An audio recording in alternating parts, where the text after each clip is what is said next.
இந்த பெட்ரோல் 10 ரூபாய், டீசலுக்கு 3 ரூபாய். இது ஏற வேண்டிய கட்டம். அவர் இந்த பணம் 1,75,000 கோடியை இழப்பை, அவருக்கு இழப்பல்ல, அரசனுடைய வரி இழப்பு, அதனால் பிற திட்டங்கள் பாதிக்கும்.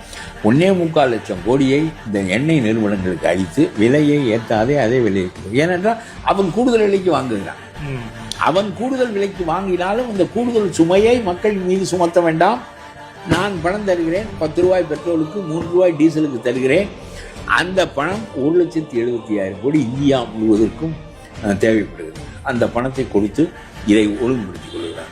ஆகவே இன்னொரு பக்கம் ஈரானின் சமாதானமாக வைத்திருக்கிறார். அவன் நம்முடைய நண்பன் என்று வானவழிக்கை காட்டுகிறான். நம்முடைய கப்பல்கள் மட்டும் தாண்டி வருகின்றன. நீ பெருமை பாராட்டி மக்களை அழித்து விட்டு போகாமல் சிறுமை பாராட்டி அடக்கம் பாராட்டி மக்களை காப்பாற்றுகிறாய் என்றால் நீ தலைமைக்குரிய குணம் படைத்திருக்கிறாய் என்றுதானே பொருள் என்று நான் சொல்லுகிறேன்.